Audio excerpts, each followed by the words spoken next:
ನಮಸ್ಕಾರ ಸ್ನೇಹಿತರೆ. ಯಾವ ಸರ್ಕಾರ ಬಂದರೂ ಈ ಲಂಚವನ್ನು ತೆಗೆದುಕೊಳ್ಳೋರ ವಿರುದ್ಧ ಯಾವುದೇ ಕ್ರಮವನ್ನು ತೆಗೆದುಕೊಳ್ಳೋದಕ್ಕಾಗ್ತಾ ಇಲ್ಲ. ಈಗ ಅದೇ ರೀತಿಯ ಕೆಲಸ ವಿಜಯಪುರ ಜಿಲ್ಲೆಯ ಇಂಡಿ ಪಟ್ಟಣದ ಉಪನೋಂದಣಾಧಿಕಾರಿ ಕಚೇರಿಯಲ್ಲಿ ನಡೆದಿದೆ.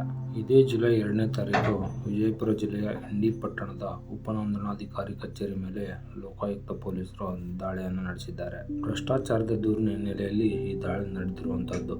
ಈ ದಾಳಿಯ ಸಂದರ್ಭದಲ್ಲಿ ಲೆಕ್ಕವಿಲ್ಲದ ಸುಮಾರು 50,000 ಹಣವನ್ನು ಲೋಕಾಯುಕ್ತ ಪೊಲೀಸರು ವಶಪಡಿಸಿಕೊಂಡಿದ್ದಾರೆ ಹಾಗೂ ಕೆಲ ಖಾಸಗಿ ವ್ಯಕ್ತಿಗಳನ್ನು ವಿಚಾರಣೆಗೆ ಒಳಪಡಿಸಿದರು.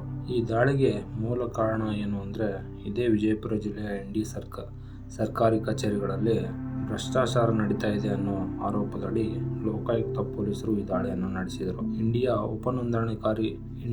ಉಪನೋಂದಣಾಧಿಕಾರಿ ಕಚೇರಿ ಹಾಗೂ ವಿವಾಹ ನೋಂದಣಾಧಿಕಾರಿ ಕಚೇರಿ ಮೇಲೆ ಏಕಕಾಲಕ್ಕೆ ಲೋಕಾಯುಕ್ತ ಸಿಬ್ಬಂದಿ ದಾಳಿ ಮಾಡಿ ದಾಖಲೆಗಳನ್ನು ಪರಿಶೀಲನೆ ಮಾಡಿದರು. ವಿಜಯಪುರ ಜಿಲ್ಲಾ ಲೋಕಾಯುಕ್ತ ಎಸ್ಪಿ ಟಿ ಮಲ್ಲೇಶ್ ಅವರ ಮಾರ್ಗದರ್ಶನದಲ್ಲಿ ಈ ಕಾರ್ಯಾಚರಣೆಯನ್ನು ಮಾಡಿದರು. ದಾಳಿಯ ವೇಳೆ ಯಾವುದೇ ಸೂಕ್ತ ದಾಖಲೆಗಳಿಲ್ಲದ ಸುಮಾರು 50,000 ರೂಪಾಯಿ ಹಣವನ್ನು ಲೋಕಾಯುಕ್ತ ಪೊಲೀಸರು ವಶಪಡಿಸಿಕೊಂಡರು. ಈ ಹಣ ಸಾರ್ವಜನಿಕರಿಂದ ಅಕ್ರಮವಾಗಿ ಪಡೆದ ಲಂಚದ ಹಣನೇ ಇರಬಹುದು ಎಂಬ ಬಗ್ಗೆ ತನಿಖೆ ನಡೀತಾ ಇದೆ. ಈ ದಾಳಿಯ ಸಂದರ್ಭದಲ್ಲಿ ಕಚೇರಿಯಲ್ಲಿ ಅನಧಿಕೃತವಾಗಿ ಓಡಾಡುತ್ತಿದ್ದಂತಹ ಖಾಸಗಿ ವ್ಯಕ್ತಿಗಳನ್ನು ಲೋಕಾಯುಕ್ತ ಪೊಲೀಸರು ವಶಕ್ಕೆ ಪಡೆದುಕೊಂಡು ವಿಚಾರಣೆ ನಡೆಸ್ತಾ ಇದ್ದಾರೆ. ಸರ್ಕಾರಿ ಕೆಲಸಗಳಿಗಾಗಿ ಸಾರ್ವಜನಿಕರನ್ನ ಪೀಡಿಸುತ್ತಿದ್ದ ಮಧ್ಯವರ್ತಿಗಳ ಜಾಲದ ಬಗ್ಗೆ ಮಾಹಿತಿಯನ್ನು ಲೋಕಾಯುಕ್ತ ಪೊಲೀಸರು ಪಡೆದುಕೊಂಡರು.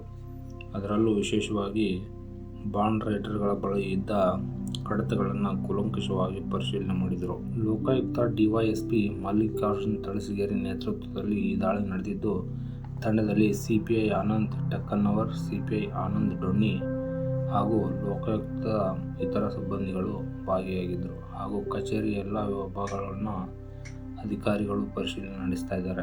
ಧನ್ಯವಾದಗಳು ಸ್ನೇಹಿತರೆ.